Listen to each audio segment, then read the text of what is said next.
Well, if you're anything like me and you have a truck like this, you were searching to try to see if you could fit 37s on one of these levels. When I was going to buy tires for this truck, I searched and searched and searched, trying to find a video where I could see somebody that was fitting 37s on these trucks leveled. Didn't have no luck, so finally I found a guy off Instagram that had one on 37. So I asked him what he did, and he said he put a 3-inch leveling kit on it, and that was it. And I was like, well, darn.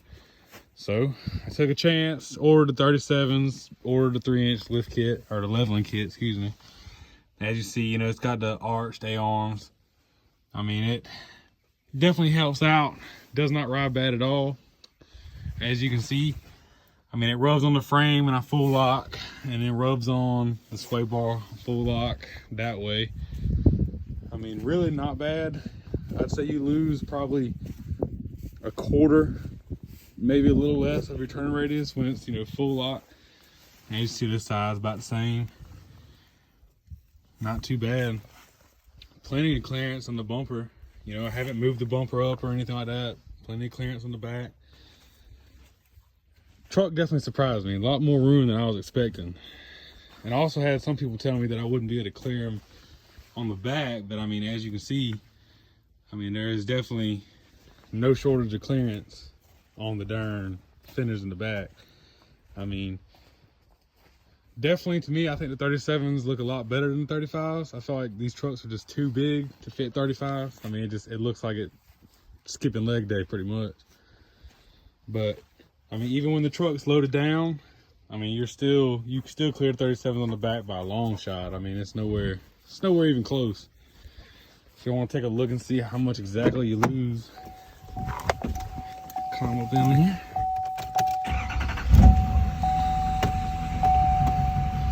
All right, I mean, that's fully straight.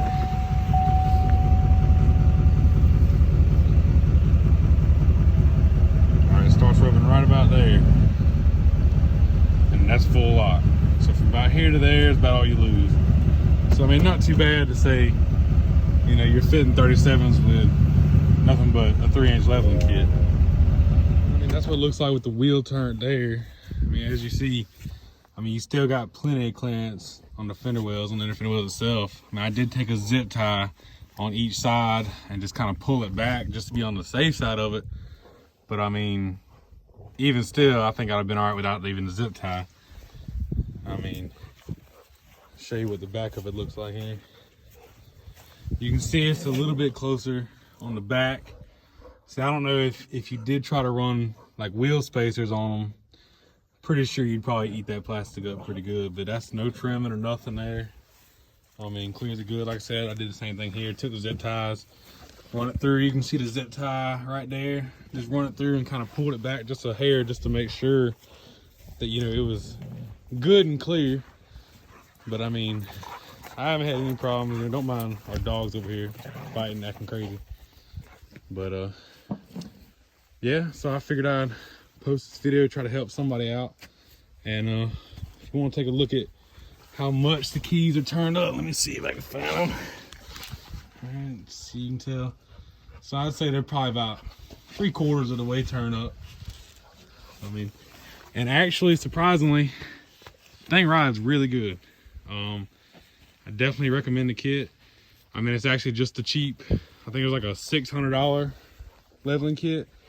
Came with the A-arms, the new shocks, and the differential like drop brackets. Didn't take long to put on, fairly easy.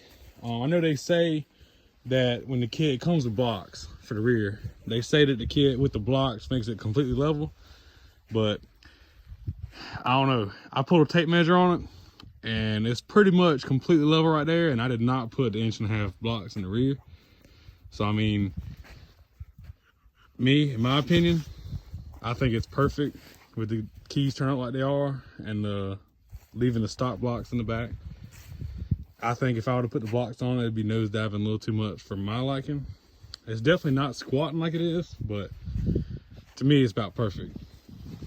I wouldn't mind if I could run, you know, a small wheel spacer on the front and back just to give you a little bit of poke, you know, with the tires, but I don't know. Like I said, I think I'd be pushing it, trying to clear it on the front, trying to clear a wheel spacer with the front, just because of how close I am to there. I feel like if I put a, you know, a 1 inch spacer or 1.5 inch spacer on that, then I'm pretty sure I'd be eating the fender on the back there. But other than that, hope this video helps some people out, and y'all have a good day.